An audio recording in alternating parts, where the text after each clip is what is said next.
What if you could understand a secret language that no one else could hear? Today we will learn about Thomas, a humble gardener who had this special gift. His story shows us that wisdom can come from the most unexpected places. Let's discover how one man's quiet talent saved an entire kingdom. Thomas was a simple man who worked in the royal gardens. Every morning, he woke up before sunrise and walked quietly to the castle grounds. He carried his old watering can and worn gardening tools. The other servants often ignored him.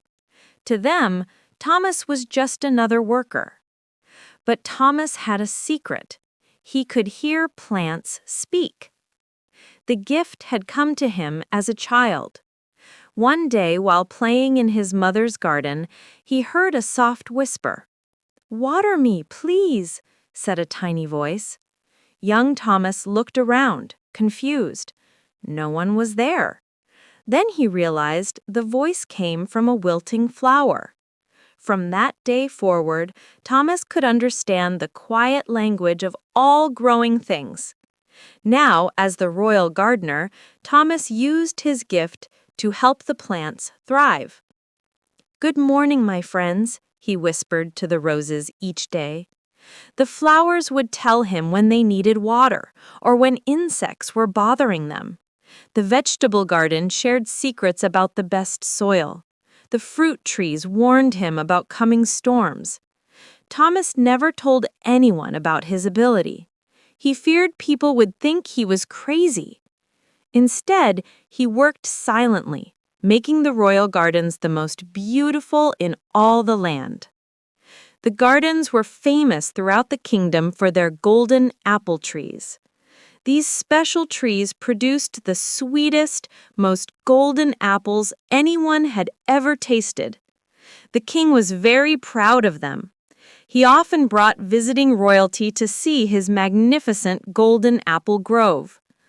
But one autumn morning, Thomas noticed something terrible. The leaves on the golden apple trees were turning brown. The golden apples were becoming smaller and losing their shine. Day by day, the trees grew weaker. "What is wrong, old friend?"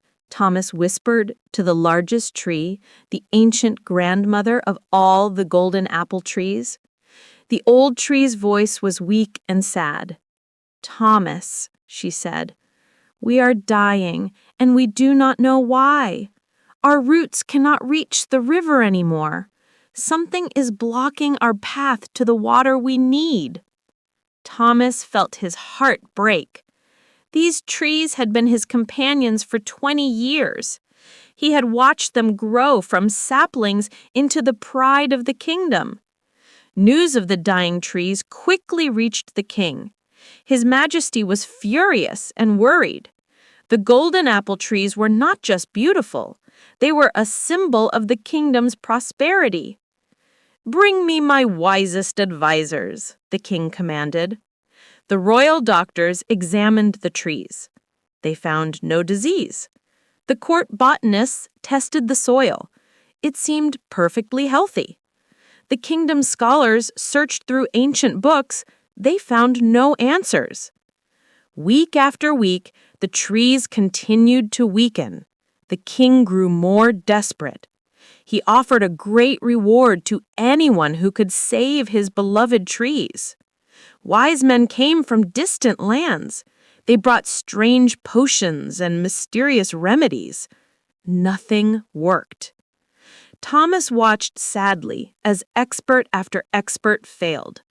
Each night, he listened to the trees growing weaker. Their voices became whispers, then barely audible sounds. "Please," Thomas begged the old grandmother tree, "tell me more about this blockage. Where exactly are your roots being stopped?" The ancient tree used her last strength to answer. "Follow the path of our roots, dear Thomas. They travel underground toward the river, past the old oak tree, beyond the herb garden. There, something new and hard blocks our way. We have grown here for 100 years, and this has never happened before." The next morning, Thomas followed the invisible path the tree had described. He walked past the old oak tree and beyond the herb garden. There, he saw something that made him gasp.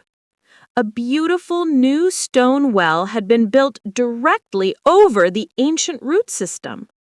The well was the king's newest addition to the garden. It was meant to provide fresh water for visitors, but its deep stone foundation was crushing the roots that had fed the golden apple trees for generations. Thomas stared at the well in dismay. How could he tell the king that his beautiful new addition was killing his precious trees? Who would believe a simple gardener? That evening, Thomas made a difficult decision. He requested an audience with the king. The royal guards laughed at him. "A gardener wants to speak with his majesty? Ridiculous!" But Thomas persisted.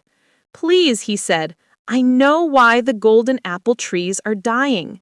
I can save them." The desperate king agreed to see him. Thomas stood nervously before the throne. The king looked tired and worried. All around the great hall, the failed wise men and doctors waited to see what this simple gardener could possibly know. "Your Majesty," Thomas began with a trembling voice, "I believe I know what is killing your golden apple trees." The king leaned forward. "Speak, gardener. What have you discovered that all my learned men could not?" Thomas took a deep breath. "The new stone well, Your Majesty. It sits directly above the ancient roots of the golden apple trees.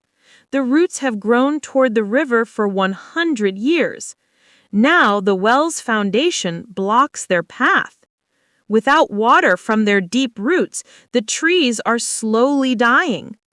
The hall erupted in laughter. "Impossible," scoffed the head botanist. "Trees cannot live that long, and roots do not travel so far." But the king held up his hand for silence. In something Thomas's quiet confidence made him listen. "How do you know this, gardener?" the king asked. Thomas hesitated. Then he decided to tell the truth. "Your Majesty, this may sound strange, but I can hear what the plants tell me. The oldest golden apple tree told me about the blocked roots. She has been trying to reach the river water for months, but the stone foundation stops her." The hall fell completely silent. Some advisors shook their heads in disbelief, but the king studied Thomas's honest face. "Show me," he commanded. Thomas led the king and his advisors to the golden apple grove. He knelt beside the ancient tree and placed his hand on her bark. "Old friend, please tell His Majesty what you told me." Of course, the king heard nothing, but he watched Thomas's face as the gardener listened intently to something only he could hear. "She says the roots run deep and far, Your Majesty.